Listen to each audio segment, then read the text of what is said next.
우리 하나님 말씀 같이 살펴보겠습니다. 마태복음 9장 1절에서 8절입니다. 신약성경 마태복음 13페이지 9장 1절에서 8절까지 저와 여러분들이 오늘은 우리가 몇 절 안 되니까 다 한번 같이 천천히 읽도록 하겠습니다. 시작.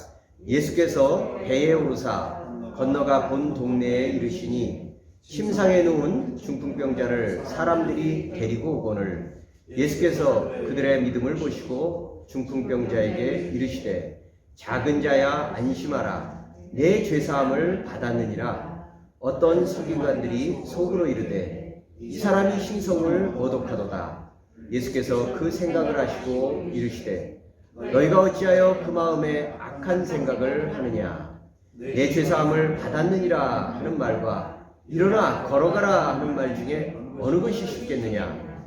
그러나 인자가 세상에서 죄를 사하는 권능이 있는 줄을 너희로 알게 하려 하노라 하시고 중풍병자에게 말씀하시되 일어나 내 침상을 가지고 집으로 가라 하시니 그가 일어나 집으로 돌아가거늘 무리가 보고 두려워하며 이런 권능을 사람에게 주신 하나님께 영광을 돌리니라. 아멘. 우리가 지난주에는 마가복음 5장의 말씀을 가지고 더러운 귀신아 그 사람에게서 나오라 라는 제목의 말씀을 나눴고, 오늘은 마태복음 9장의 말씀을 가지고 안심하라 내 죄사함을 받았느니라 라는 말씀을 함께 나누려고 합니다. 우리가 이미 또 계속 살펴보았듯이 또 우리가 충분히 알고 있듯이 복음서에서 예수님의 기록 가운데서 아픈 사람들을 고치시고 고통당하는 사람들을 일으키시는, 깨끗하게 하시는 그런 여러 가지 치유와 이적과 그런 이야기들이 차지하는 분량이 무려 3분의 2 정도 됩니다.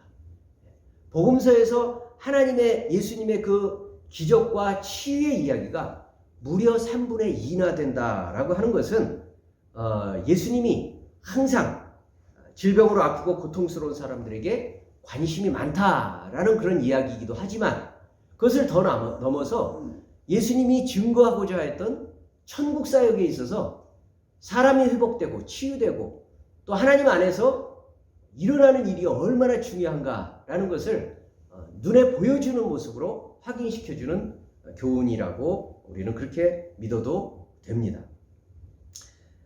자기 인생에 있어서 별다른 큰 어려움이나 고생을 해보지 못한 사람들은 이런 이야기들을 들으면 좀 유치해 보이고 좀 엉뚱해 보이는, 예수님이 마치 이렇게 좋은 성현들의 이야기처럼 훌륭한 말씀을 하시는 것. 우리 마태복음 5장, 6장, 7장에 나와 있는 뭐 산상수훈이라든가 또 그 외에도 간간히 나타나는 예수님의 어떤 주옥 같은 말씀들은 교회를 다니지 않는 사람들도 마치 이렇게 좋은 표어처럼 받아들이면서 야 이건 참 예수님이 하신 말씀 좋은 말씀이다 이렇게 서로 권하는 모습들을 볼 수 있습니다. 그러나 예수님이 이렇게 사람을 일으키고 기적을 일으키고 사람을 치유하시고 이런 장면들에 대해서는 참 마음에 걸림돌들이 많이 생기는 그런 것들을 볼 수가 있습니다. 그것은 그만큼 그 사람들이 별다른 인생에 있어서 큰 역경과 시련을 겪어보지 못했기 때문입니다. 그러나 자기의 영혼과 마음과 육체에 있어서 큰 질고를 경험해 본 사람들은 바로 예수님의 말씀과 행적 가운데서 나타나는 이야기들 속에서 나는 어떻게 치유받을까? 나는 하나님의 말씀으로 인해서, 나는 예수님의 능력으로 인해서 어떻게 회복될 수 있을까라는 그런 사모함들을 갖게 되는데, 이게 바로 하나님께 나아가는 첫 동기가 된다는 것이 우리에게서는 굉장히 중요한 은혜이고 감사인 것입니다. 아까 우리 권사님 기도처럼 우리는 약합니다. 약함 그 자체에 대해서 감사합니다. 또 우리는 없음으로 인해서 거기에 매여 있지 않고 하나님의 은혜를 더 경험합니다. 그럼에도 불구하고 우리는 여전히 약함과 부족함 속에서 노연함을 바라고 또 더 하나님 안에서 새로워지기를 바라고 있습니다. 그런 것들이 하나님께로 가까이 가는, 어떤 상황에서든 하나님을 만날 수 있지만 특별히 하나님을 더 가까이 체험할 수 있는 계기가 된다는 사실은 우리에게 특별한 의미로 다가올 것입니다. 자, 이제 오늘 본문의 말씀, 오늘 말씀을 통해서 하나님은 또 어떻게 우리에게 치유와 회복의 말씀을 해주시는가 하는 것을 우리가 살펴보고자 합니다. 우리는 오늘 마태복음 9장 1절에서 8절의 말씀을 읽었지만 똑같은 내용의 말씀이 마가복음과 누가복음에도 기록되어 있고, 특별히 누가복음에는 그 내용이 훨씬 자세하게 기록이 되어 있습니다. 지금 이 사건이 벌어진 곳은 가버나움이라고 하는 동네입니다. 여러분들도 아마 많이 들어보셨을 겁니다. 가버나움이라고 하는 어느 집에 예수님도 거기서 또 말씀을 전하고 계셨습니다. 수없이 많은 사람들, 예수님은 말씀을 전하시면서도 또 약한 사람들을 고치는 그런 치유의 사역들이 항상 함께 벌어져 있었기 때문에 그 주변에는 말씀을 들으려고 오는 사람들, 또 고침을 받으려고 하는 사람들로 인해서 인산인해로 초만원을 잃었던 것을 마가복음은 더 자세하게 기록하고 있습니다. 근데 바로 그때 난생 처음 보는 희한한 광경이 벌어지게 됩니다. 방금 말씀드렸듯이 예수님 가는 곳은 이미 소문이 한번 퍼지면, 예수님이 오신다 라는 그런 소문들이 퍼지면 주변에 수없이 많은 동네에서 그 소문을 듣고 사람들이 몰려들기 때문에 아차 잘못해서 때를 놓친 사람들은 가까이 가기도 어려울 정도에, 뭐 지금처럼 이렇게 마이크 시스템이나 음향 시스템이 잘 갖춰져 있는 가운데서 뭐 사람들이 높이에서 내려다볼 수 있는 그런 곳이 아니기 때문에 아무래도 듣는 사람, 듣지 못하는 사람, 만나기를 했지만 만날 수 없는 사람, 수없이 많은 안타까운 사연들이 많았을 겁니다. 그럼에도 불구하고 더군다나 오늘 말씀은 가버나움의 어느 집에서라고 얘기하는 것으로 볼 때는 이렇게 제한된 공간에, 막혀있는 공간에서 예수님이 사람들과 대화를 나누고 있는 그런 장면인 것 같습니다. 한참 절정에 이르러서 말씀을 전하고 있을 때 갑자기 천장에서 무슨 소란스러운 소리가 들리면서 막 흙이 떨어지기 시작합니다. 사람들은 웅성됩니다. 야, 이게 뭐냐? 천장이 통째로 뜯겨나오면서 거기에서 웬 사람이 침상채 달아내려지는 정말 희한한 장면을 거기 있던 사람들은 다 목격하게 됩니다. 다 떠들썩하겠죠. 이게 뭐냐? 알고 보면 대롱대롱 매달려서 내려오는 사람은 한 중풍병자였습니다. 그런데 여러분, 마태복음은 짧게 중풍병자가 달아져 내려왔다라고 말하고 있지만 사실 우리는 예수님의 그 이야기, 그 뒤에 전개되는 모든 이야기를 통해서 이 중풍병자가 바로 여기까지 오는데 얼마나 많은 사연이 있었는지를 우리 충분히 미루어 짐작할 수가 있습니다. 먼저 유대사회에 있어서 당시에는 어떤 사람이 쉽게 낫기 어려운 흉한 병이 들렸거나 아니면 예사롭지 않은 큰 고난을 당하면 하나님 앞에 용서받을 수 없는 큰 죄를 저질렀기 때문이다 라는 그런 통념이 있었어요. 예를 들어서 우리는 욥기를 보시면 알죠. 욥이 갑자기요 쫄딱 망했어요. 아니 뭐 한두 군데가 아니라 먼저는 자기 종들을 비롯해 식솔들이 죽기도 하고 다치기도 하고 자기 가산, 양, 소 하루아침에 다 죽어버렸어요. 그렇죠? 그러면서 어떻게 됐어요?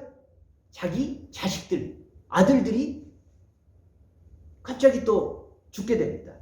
그리고 마침내 자기는 중병에 들립니다. 그래서 하루하루 자기 아침에도 그 욥기를 읽어보면 그렇잖아요. 아침에는 눈이 떠서 힘들고 아유 빨리 밤이 돼서 내가 좀 안식했으면 좋겠다 라고 하는데 밤은 또 더 힘든 거예요. 이 밤이 언제 지나가나 밤새도록 힘들어서 빨리 새벽이 오고 빨리 날이 밝기를 바라지만 아침에도 기대할 것이 없는 그런 하루하루를 늘 힘들게 지나가는 거예요. 지금까지 욥을 알고 있던 사람들은 욥이 그럴 사람이 아니거든요. 그런데 갑자기 쫄딱 망하고 왕창 망하고 사람은 죽고 자기는 병들고 그러니까 당장 드는 생각이 욥이 밖으로 볼 때는 잘난 체하고 뭐 훌륭한 일하고 겸손해 보이고 좋은 일 많이 하고 하나님 말씀 잘 전하고 그런 것 같았지만 사실은 우리가 알지 못하는 큰 죄를 저지른 게 틀림없어. 그래서 어떻게 돼요? 친구들이 와서 계속 전하는 얘기가 회개해라. 회개해라. 네가 알지 못하는 그 죄만 회개하면 너는 회복될 수 있어. 이렇게 얘기를 하잖아요. 이게 유대 사회의 통념입니다. 병이 걸리거나 어려운 일이 생기면 죄가 있어서 그런 거다. 근데 여러분 이것은 유대 사회만 그래요? 우리에게 있어서도 익숙한 관념이죠.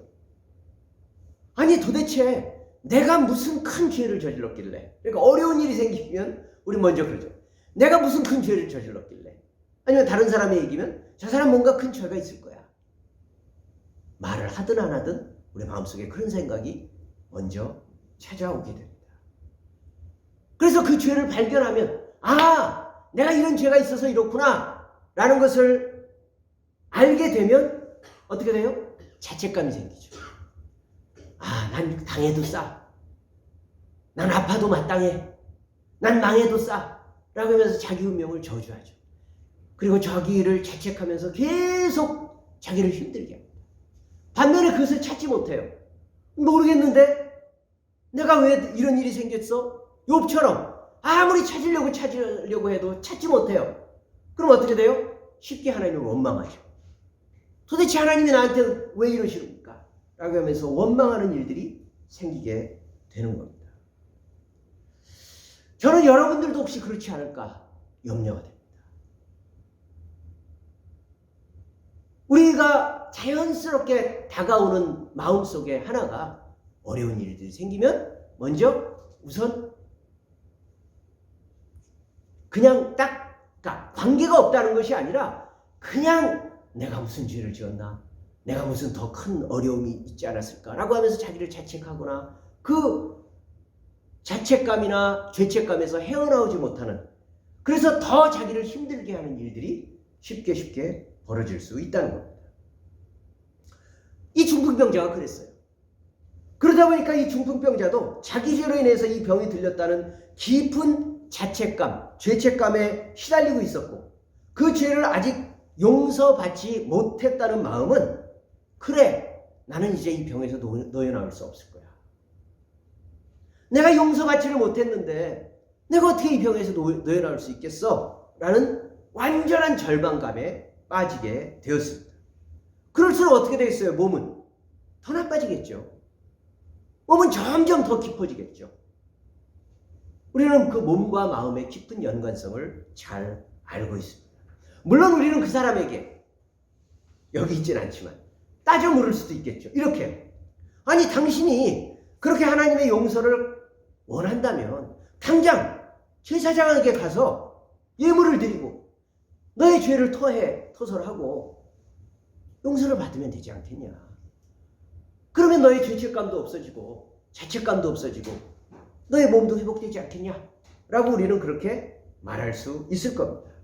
그러나 세상 모든 것이 그렇듯이 하나님 앞에 나갈 때도요, 사회적 편견이라는 게 작용해요. 그러니까 우리는요, 참 이게 어디까지가 하나님이 원하시는, 하나님이 우리에게 주시는 말씀이고 어디부터가 우리가 가지고 있는 편견이고 잘못된 사고방식이지 정확하게 딱 가릴 수 있어요? 네, 섞여 있어요. 많이 섞여 있습니다. 많이 섞여 있어서 옥석을 딱 구분하기가 어려워요. 그러니까 아까도 말씀드렸듯이 유대 사회가 가지고 있는 그 편견들도 어느 부분은 상당히 맞는 얘기예요. 그럼에도 불구하고 또 우리가 가지고 있는 눈앞에서 보이는 현상을 즉각 판단하는 그것들 때문에 생기는 편견들도 많이 섞여 있는 것을 볼 수가 있습니다. 자, 사회적 편견이라는 게 뭘까요? 이 중풍병자가 쉽게 제사장 앞에 나가서 제사 드리면서 용서를 구하기 힘든 편견이라는 게 이런 거예요. 틀림없이 이 중풍병자는 흔히 말하는 사회적 별 볼 일 없는 사람인 겁니다. 나같이 천하고 더럽고 더구나 중한 병이 들린 나 같은 사람이 어떻게 그 거룩한 성전에 그 훌륭한 높은 제사장 앞에서 내가 용서를 구할 수 있겠냐. 아이고 난 그런 자신이 없다. 내가 어떻게 성전에 나가가지고 예물을 드리면서 내 그 더러운 죄를 얘기하면서 제사장한테 용서해 주십시오. 할 수 있는 사람이 있고 할 수 없는, 아유 난 그거 못한다 라는 엄두가 나지 않은 것이죠. 근데 여러분, 여기서 우리는 이 본문의 말씀에서 충분히 미루어 짐작할 수 있는 하나님의 은혜가 뭐냐면요, 감사한 것이 이들에게 뭐가 있었다? 이 중풍병자에게 있는 자산이 하나 있었어요. 뭘까요? 친구예요. 좋은 친구들이 있었어요. 좋은 친구에 대한 정보가 자세하지 않아요. 근데 분명한 건 오랫동안 알고 있었던 사람들은 틀림없어요. 안 그러면 여러분, 잘 알지도 못하는 사람들이 뭐 오며 가며 지나가다 한 번 만난 사람이 이 중풍병자를, 이 어려움을 꼭 겪어가면서 온갖 사람들 다 인파들 다 이렇게 뭐랄까 파헤치면서, 그것도 이 실내에 있는 그 하늘 천장을 뜯어가면서 그 수고를 해줄 리가 있습니까? 중풍병자가 돈 줬겠어요? 나 좀 해줘. 절대 그럴 리가 없었을 겁니다.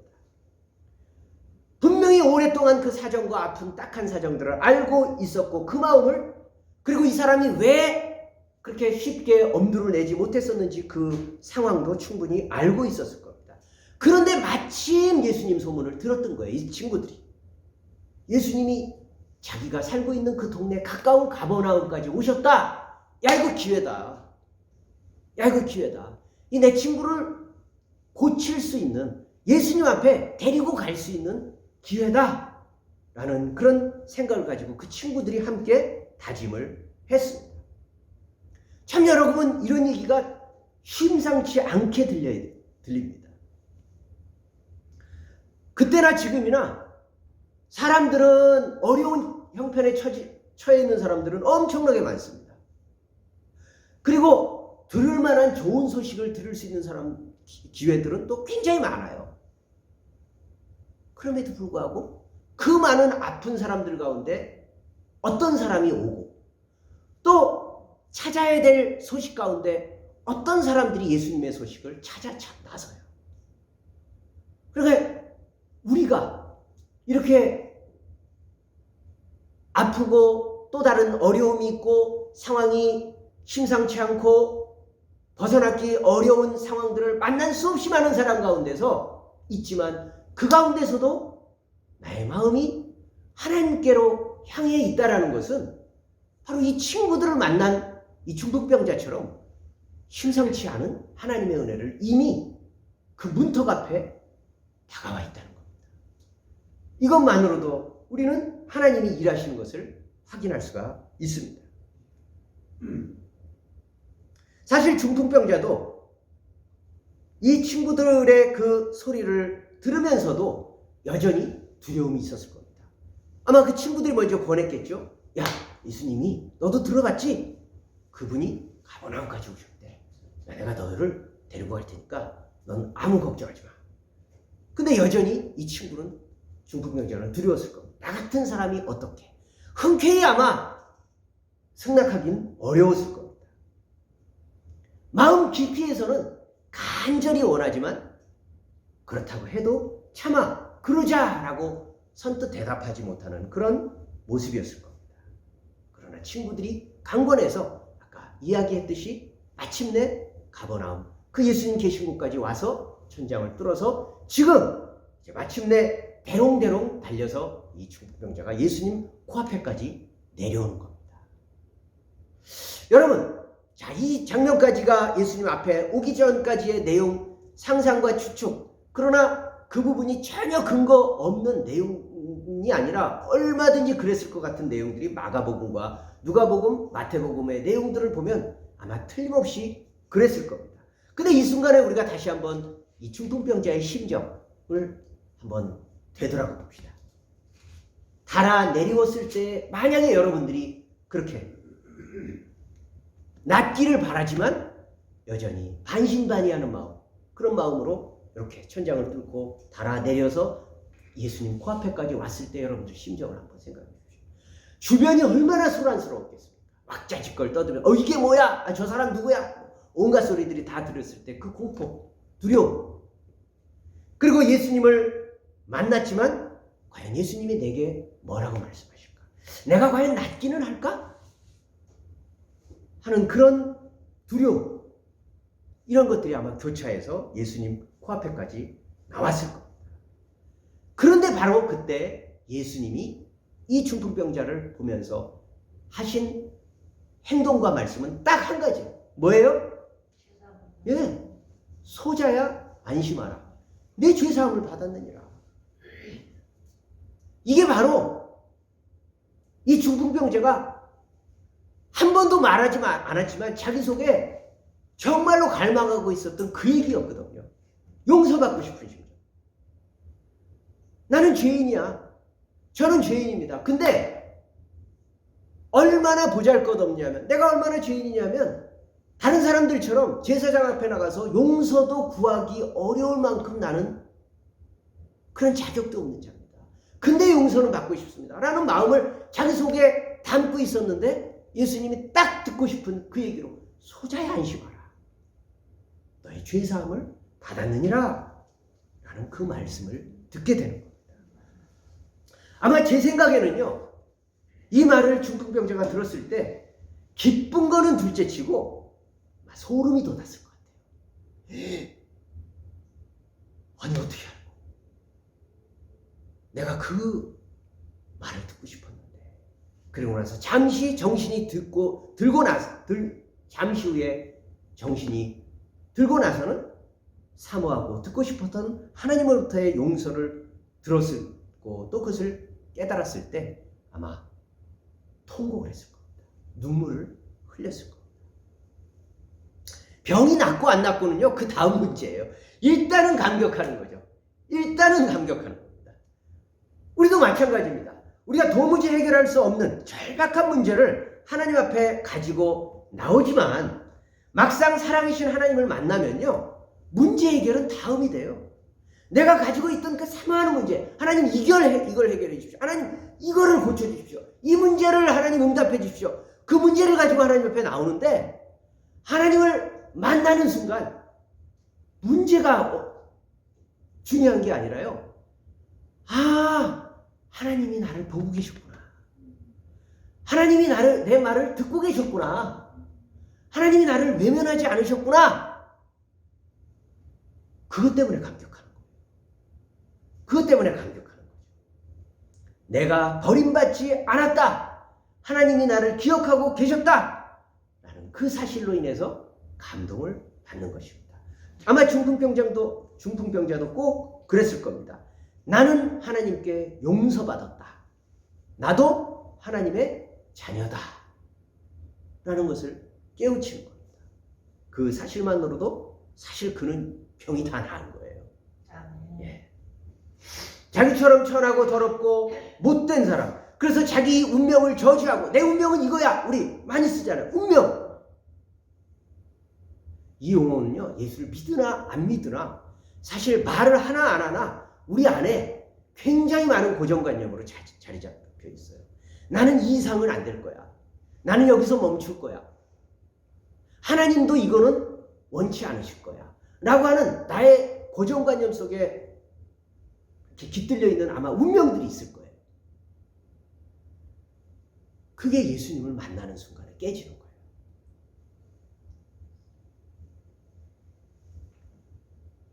자기는 자기 스스로를 늘 그 운명 속에 가둬놓고 자책했지만 그럼에도 불구하고 사람이 어떻게 그렇게 되나요? 자기 안에 운명을 느끼면 느낄수록 마음속에서는 더 용서받기로 하고 더 보란듯이 사람답게 살고 싶은 마음이 사무쳐 있는 게 사람의 본성이에요. 이 중풍병자도 그런 거예요. 그렇기 때문에 우리가 다른 사람을 겉만 보고서 함부로 판단하면 안 됩니다. 밖으로 볼 때는 구원에서 굉장히 멀어 보이는 사람, 저 사람은 절대 예수 안 믿을 거야. 저 사람은 하나님을 향한 소망과 기대가 눈꽃만큼도 없을 거야 라고 생각했던 그 사람 마음속에 사실은 엄청나게 갈망하는 마음이 숨겨져 있을 수 있는 거예요. 우리는 모르는 거죠. 우리는 모르는 거예요. 그래서 그것을 들여다보고 돕는 사람이 진짜 친구인 거죠.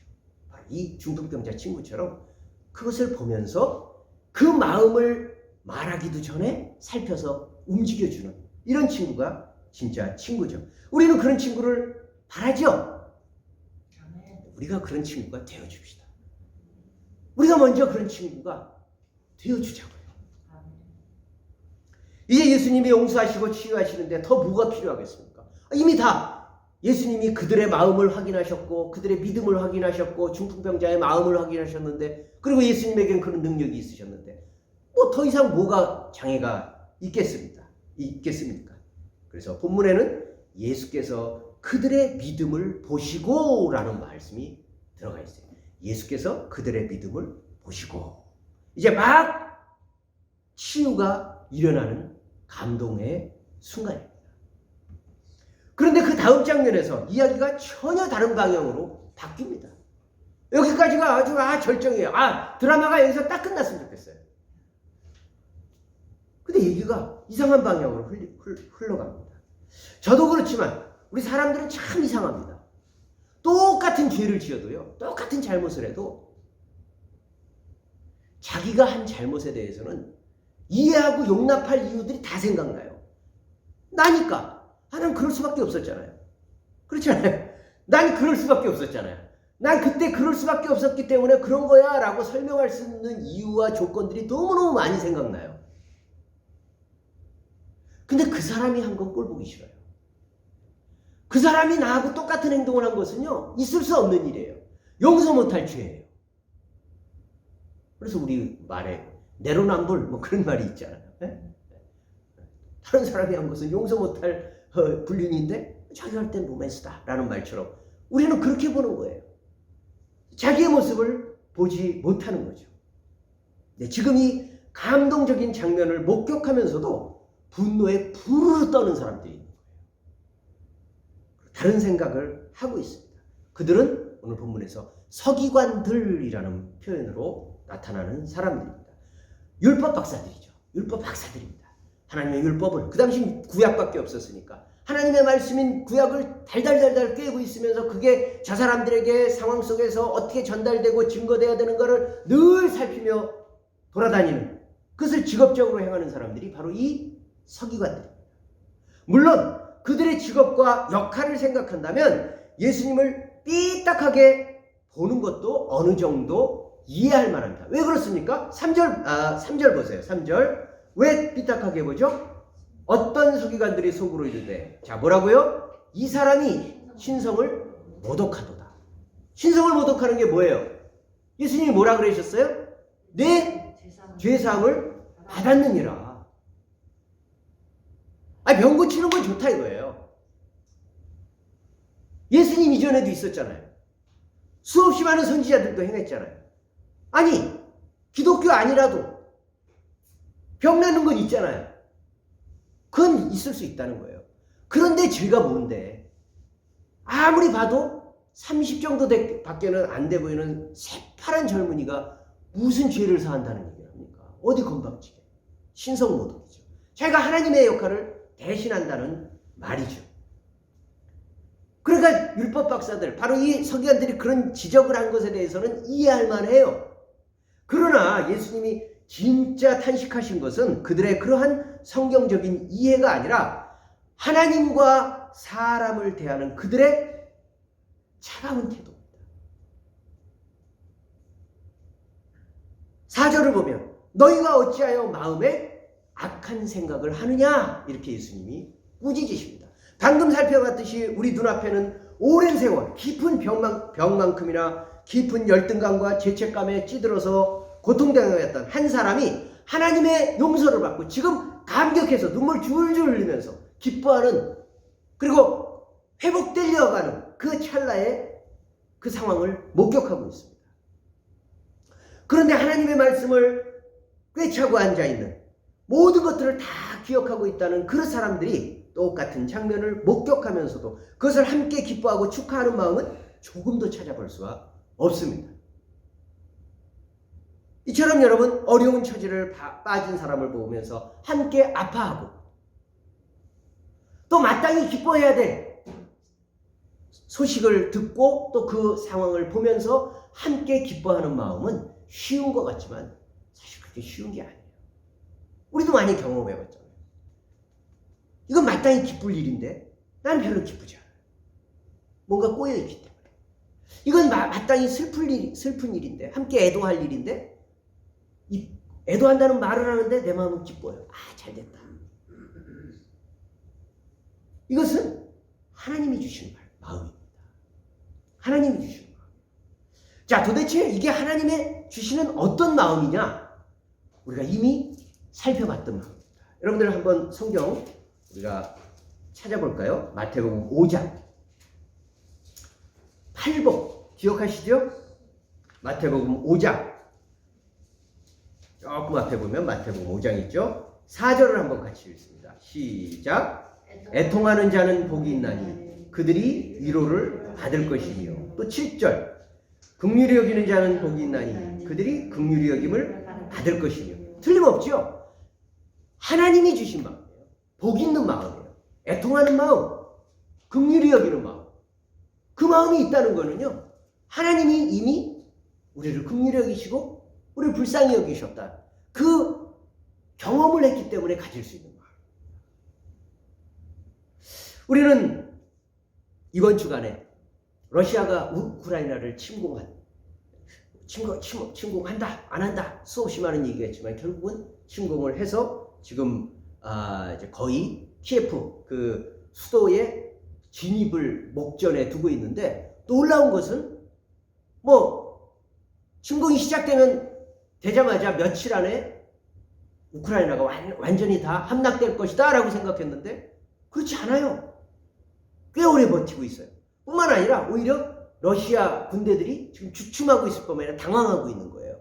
못 들어가고 있는 거예요. 못 진입하는 게 그렇게 성과가 확확 지나가질 않아요. 여러분 혹시 영상 보셨어요? 너무너무 웃기는 장면이 나타나는 거예요.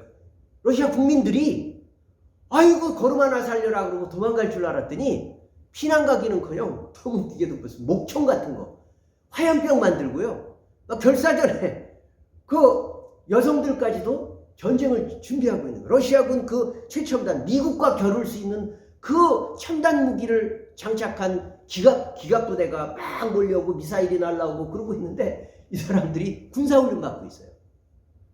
전직 대통령이 군사훈련 받고 있는 거예요. 전직 대통령. 이런 감동적인 장면들을 보면서 댓글에 보니까 우리 국민들이요 가슴이 뭉클한 거예요. 마치 우리나라에 전쟁 난 것처럼 전부 쭉 밑에 우크라이나를 응원하는 내용들로 쫙 깔려있는 겁니다. 보통 보면 외국 다른 나라에 국제적인 사태들이 일어나면 찬반이 확 깔리든지 아니면 이쪽 70 저쪽 30 이렇게 뭔가 의견이 갈려요. 근데 여기는 진짜 하나도 빠짐없이 어느 언론을 다 뒤져봐도요 전부 다 우크라이나 응원하고 있어요. 우크라이나 우리 국민들이 완전히 동병상련의 마음으로 느껴져 있어요. 이거 하늘의 마음이구나. 하나님이 주시는 마음이구나. 거기서 자기 자신들을 보는 거예요. 저는 이런 마음들이 나눠질 때 하나님이 일하실 수 있는 아주 적합한 조건이 다 마련되는 거 아닙니까? 그죠? 하나님이 능력이 없으셔서 일 안 하시는 일이 있어요? 하나님은 능력이 있으신 거예요. 하나님을 능력이 없다고 하면 우리 믿지 말아야죠. 능력은 있으셔요. 하나님이 일하실 준비 조건을 우리가 만들어가는 것. 그 하나님이 마치 세례요한처럼 예수님이 오셔서 메시아가 당신의 역할을 해야 되는데 주단을 깔고 팡파레를 울려서 메시아 맞을 준비를 세례요한이 했듯이 우리가 그런 역할을 하는 게 하나님을 믿는 사람들이 해야 될 역할인데, 마치 이 우크라이나 사태와 또 이 친구들의 역할들과 이런 것들을 볼 때 하나님이 하실 역할, 메시아께서 하셔야 될 역할을 준비하는 것은 굉장히 중요하다는 것을 우리는 여기서 다시 한번 깨닫게 됩니다. 이제 여러분, 우리가 이 말씀을 통해서 예수님의 구원 사역과 관련지어서 조금만 더 깊이 들여다보려고 합니다. 우리 그리스도인들은 항상 자신이 죄인이라고 말합니다. 그렇죠? 여러분들 어렵지 않게 여러분들 죄인이라는 것을 고백을 하시죠? 예.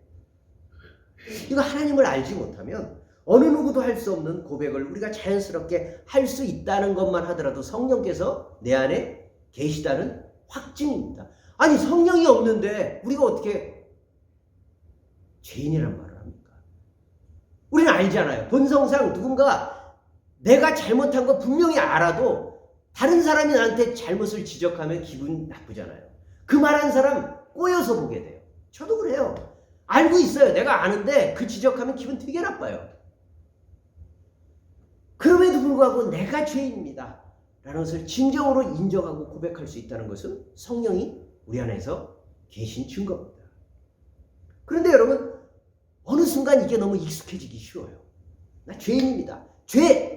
아유 그래도 용서하셨죠. 죄! 아 상관없습니다. 죄인이지만 하나님은 우리를 용서하셨어요. 너무 습관적으로 말씀하지 않기를 바랍니다. 사실 죄 그 자체는 예전이나 지금이나 앞으로나 영원토록 심각합니다. 죄 자체는요 심각해요. 변명할 내용이 없어요. 하나님이 가장 싫어하셔요. 왜 그렇습니까? 우선 죄는요 그것이 누구를 향한 어떤 것이든 하나님이 정하신 뜻과 법을 어기는 것이기 때문에 죄는요 반드시 하나님을 거역하고 대적하는 것입니다. 내가 어떤 사람에게 어떤 행동을 했다 그 사람과 관계된 게 아니라 하나님을 반역하는 거예요. 하나님의 말씀과 하나님의 법을 어긴 거기 때문에 하나님을 대적하는 것이에요. 그래서 심각한 겁니다.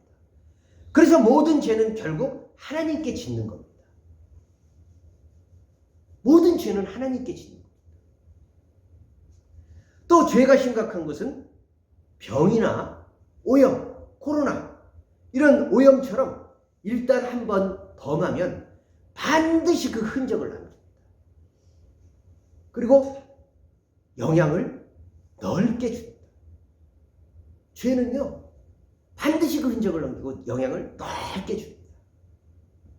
내가 누군가에게 큰 상처와 아픔을 주었다면 그 사람의 용서를 받고 나중에 더 좋은 일로 그게 바뀌었다고 할지라도 죄의 사실과 상처의 흔적 자체는 없어질 수 없습니다.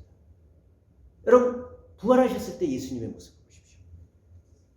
예수님이 제자들 앞에 나타나셔서 당신의 육체를 보이셨을 때 도마가 난 믿지 못하겠습니다. 무슨 예수님이 부활했다고요? 라고 했을 때 도마에게 예수님이 어떻게 말씀하시죠? 네 손을 내밀어서 나의 못자국을 내 손바닥을 만져봐라. 손바닥에 뭐가 있어요? 못자국이 남아있는 거예요. 예수님은 죽었다 부활하셔서 구원의 역사 그 누구나 다 절망 제자들은 죽을 것 같은 그 고통 속에 빠져서 끝났다고 하셨지만 끝났다고 절망했지만 부활하셨어요. 예수님이 승리하셨죠. 죄는 극복됐어요. 그러나 어때요? 죽은 상처는 그대로 남아있어요. 죄의 상처는 남아있는 거예요. 흔적은 남아있어요. 육체적 고통이나 물리적 손해보다 더 아프고 힘든 것은 뭐예요? 언제나 관계가 끊어진 겁니다. 그래서 죄에는 반드시 아픈 결과가 따릅니다. 아담과 하와 이후 인류는 그 무서운 죄의 결과들을 끔찍하게 그리고 지겨울 정도로 많이 보고 듣고 경험하면서 살아왔습니다. 각종 질병과 죽음도 또 자연재해와 가난, 온갖 사건, 사고, 전쟁 다 죄를 뿌리로 해서 생겨난 나쁜 결과들입니다. 세상에 존재하는 우리가 싫어하고 두려워하고 몸서리치는 모든 것들이 죄와 상관없는 게 있어요? 다 죄와 상관이 있어요. 다 죄와 상관이 있습니다. 이처럼 죄는 심각하고 실제적입니다. 그런데 여러분 더 참담한 게 뭔지 아세요? 더 참담한 게 뭔지 아세요? 우리는요 아무리 지금이 힘들어도 아무리 지금이 암담해도 가능성이 있으면 용기를 얻어요. 인내할 수 있어요. 견딜 수 있어요. 그런데 제일 심각한 것, 죄의 가장 큰 심각성은 뭐냐면요. 이러한 슬픈 저주와 운명에서 벗어날 가능성이 0.0000001%도 없다는 사실. 아니, 개선될 가능성만 있으면 견딘다니까요. 사람이 왜 스스로 자기 목숨을 끊느냐 하면요, 현재가 힘들어서라기보다는요, 개선될 가능성을 보지 못하기 때문에. 나아질 거라는 소망이 없으면 사람은 죽어요. 이게 죄인으로서의 우리의 본래 모습입니다. 본래 모습이 그거예요. 어렵다, 힘들다, 고통스럽다, 그게 아니라 근데 가능성이 없다. 여기서 여러분, 우리가 천년을 살아간들 무슨 의미가 있습니까? 이런 삶으로 천년을 산다는 것은 장수가 아닙니다. 우리가 스스로 생각해도 이런 운명은 너무나도 암담하고 비참하고 불쌍하지 않습니까? 내가 스스로 생각해도 내 운명이 너무 불쌍한 거예요. 그런데 이때 느닷없이 벼락같이 하나님이 우리를 용서하신다는 놀라운 소식을 듣습니다. 벼락같이 기대하지 않는 상황에서 용서한다 라는 말씀을 듣는 거예요. 그게 우리가 더 헌신하고 개과천선하고 다시는 죄 짓지 않겠습니다, 더 잘 살겠습니다, 착하게 살겠습니다, 이런 무슨 다짐을 하고 서약하고 실천했기 때문에 일어난 게 아니에요. 그냥 우리가 그 죄짐을 다 치는 게 하도 가여워서, 그 죄의 형벌로 인해서 영원히 파멸당하는 게 너무 불쌍해서, 가장 근본적으로는 하나님이 우리를 너무 사랑하셔서 하나님이 우리를 용서하신다고 그냥 어느 날 갑자기 선언하신 겁니다. 그러나 여러분, 용서는요, 기억해야 될 것이 있습니다. 용서는요, 분명히 일어난 일을 안 일어나는 것처럼 모른 척 눈 감아주는 게 아닙니다. 무슨 사건이 일어났어요. 아니, 나 못 봤다, 안 본 걸로 하자, 이렇게 그냥 슬쩍 넘어가는 게 아니에요. 여러분, 아까 말씀드렸죠? 죄라는 게 현실이고 사실이라고. 그럼 죄의 결과가 어떻게 없었던 걸로 됩니까? 폭탄이 터졌어요. 그럼요, 여러분, 폭탄 터진 그 결과로 뭔가 분명히 사람이 죽든 물건이 깨지든 집안이 흔들려서 다 무너지든 결과가 나타나잖아요. 근데 그걸 보면서 나 못 봤다, 그러면 되는 겁니까? 아무 의미가 없는 얘기예요. 그 얘기는 아무 의미가 없는 얘기입니다. 그게 용서가 아닙니다. 그게 용서가 아닙니다. 죄는요, 분명히 엄청난 반역이고, 반역이 일어났다면 합당한 처벌을 받아야 합니다. 그런데 하나님은 놀라운 용서의 다른 방법을 열어주신 겁니다. 사랑하지만 동시에 공의로우신 하나님은 있는 죄를 그냥 눈 감아주는 부정의한 방법이 아니라 그 대역죄를, 내 죄와 죄인의 죄와 상관없는 분, 더구나 당신의 아들이신 예수님께 떠맡겨서 처벌하심으로써 대신 나를 용서하신 거죠. 처벌은 이루어졌습니다. 눈 감지 않았어요. 공의가 실현됐어요. 그러나 동시에 하나님의 사랑하시는 방법으로 실현됐어요. 처벌이 없어진 게 아니라 예수님이 대신 맡으셨기 때문에 우리는 뜻밖의 용서를 받고 무죄 방면되었습니다. 우리가 아직 연약할 때 기합대로 그리스도께서 경건하지 않은 자를 위하여 죽으셨도다. 의인을 위하여 죽는 자가 쉽지 않고 선인을 위하여 용감히 죽는 자가 간혹 있거니와. 좋은 사람, 훌륭한 사람을 위해서는 목숨 바치는 사람들이 간혹 있거니와, 우리가 아직 죄인 되었을 때 그리스도께서 우리를 위하여 죽으심으로 하나님께서 우리에 대한 자기의 사랑을 확증하셨느니라. 로마서 5장 말씀입니다. 그렇기 때문에 용서는 곧 뭐예요? 구원입니다. 용서가 구원이에요. 하나님이 용서하신 게 구원입니다. 이게 예수님을 통해서 우리에게 일어난 사실이고 역사에서 일어난 가장 중요한 진실입니다. 그러나 이게 끝이 아닙니다. 하나님이 그리스도의 피를 통해서 나를 용서하시고 살리신 것은 나를 사랑하시지만 그것 역시도 더 큰 하나님의 우주적 계획 속에 있습니다. 그동안 죄인인 우리가 악한 사단 마귀와 파트너가 되어서 힘을 합쳐서 나도 모르는 사이에 사단 마귀의 짝이 됐다니까요. 내가 사단 마귀의 종이 되어서 그가 시키는 대로 함께 온 세상 구석구석을 남김없이 파괴하고 결국은 함께 다 망해버리는 죄와 사망의 그런 악순환의 삶을 살았는데 그 악순환의 고리를 끊고 예수 그리스도의 십자가로 끊고 이제 하나님의 은혜로 구원받은 우리가 그동안 맺었던 사단과의 유착관계를 끊고 새로운 관계가 생기면요, 옛 관계는 청산돼야 되는 거예요. 사탄의 관계가 끊고 온 세상 구석구석을 남김없이 다 치유하며 회복하여서 마침내 하나님 나라가 영원토록 세워지도록 돕는 하나님의 일꾼으로 살도록, 저와 여러분들이 하나님의 그 파트너가 되어서 일꾼으로 살도록 우리를 용서하시고 구원하시고, 그게 하나님의 최종적인 계획입니다. 그러니까 내 한 목숨 그냥 달랑 용서받고 구원받는 게 아니라 우리가 하나님의 파트너가 되는 거예요. 엄청난 축복 아닙니까? 아니, 우리 자존심이요 확 높아지는 거예요. 예, 그게 실제로 일어난 사건입니다.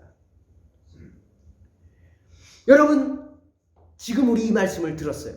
여러분도 믿으셔요?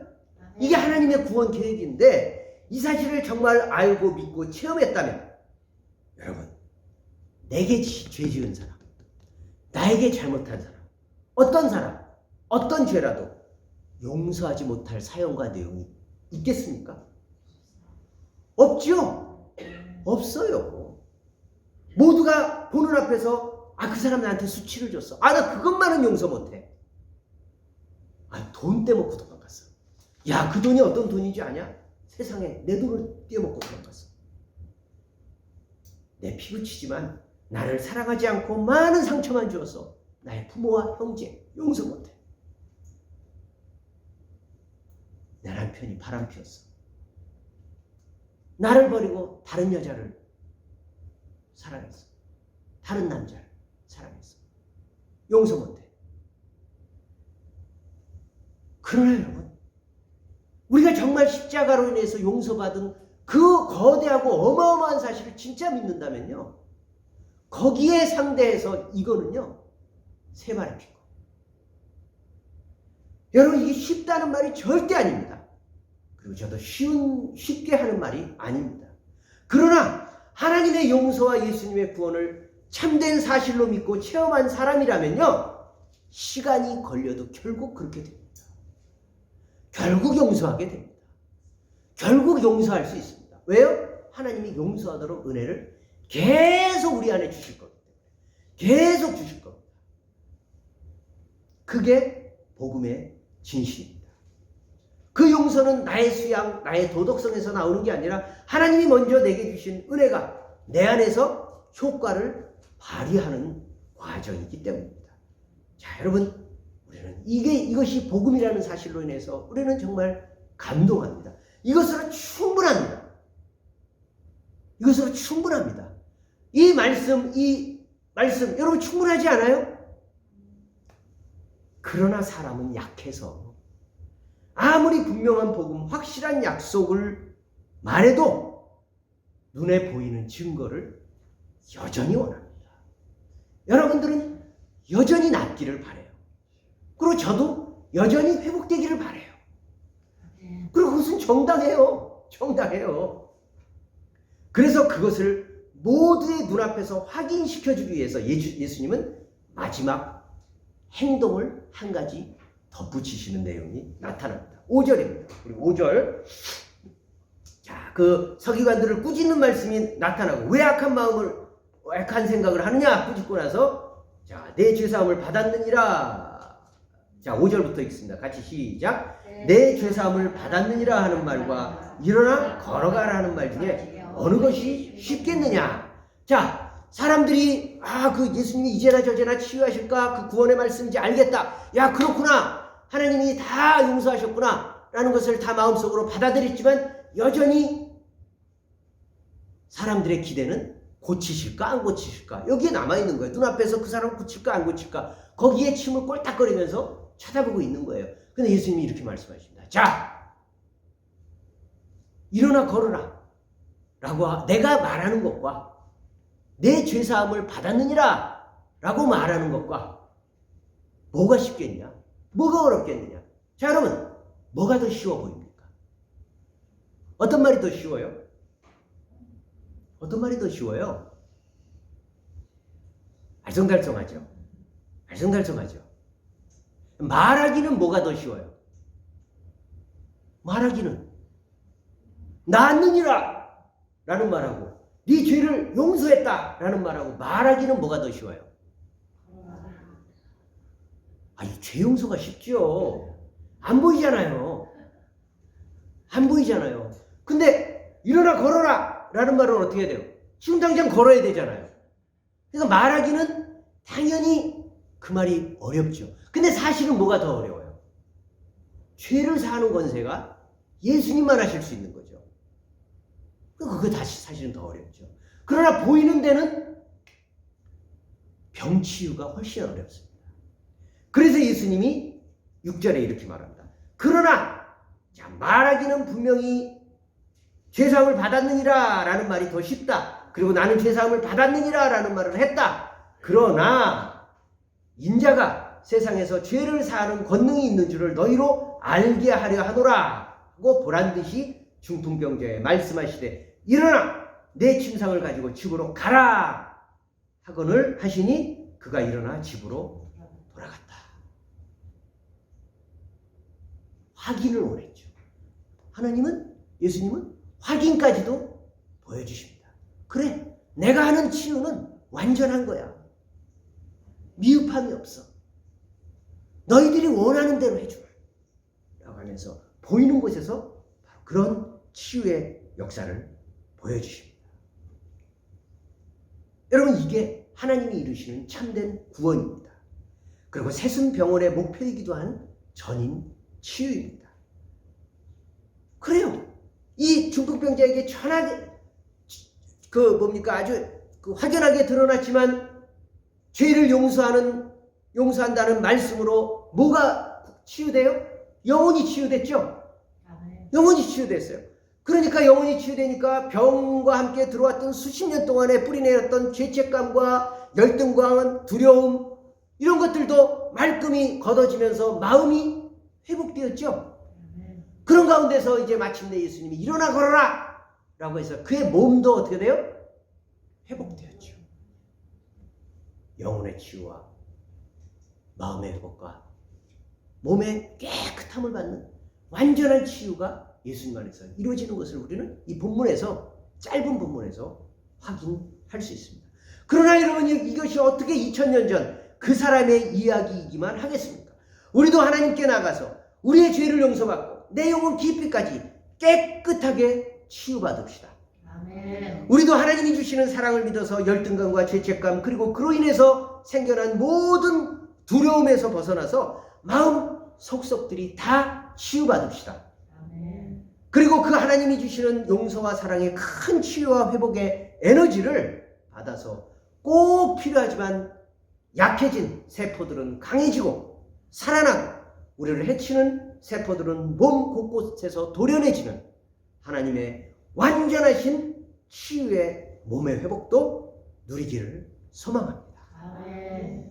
우리는 입술로나 몸으로나 삶으로나 평생도록 이 힘을 의지해서 하나님 나라를 증거하면서 살아가는 증인된 삶을 살도록 우리를 회복시키시는 능력을 반드시 경험해서 우리 남은 여생 주님을 증거하고 그렇게 하나님 나라의 복된 증거자들로 살아가는 우리가 되기를 간절히 소망합니다. 아멘.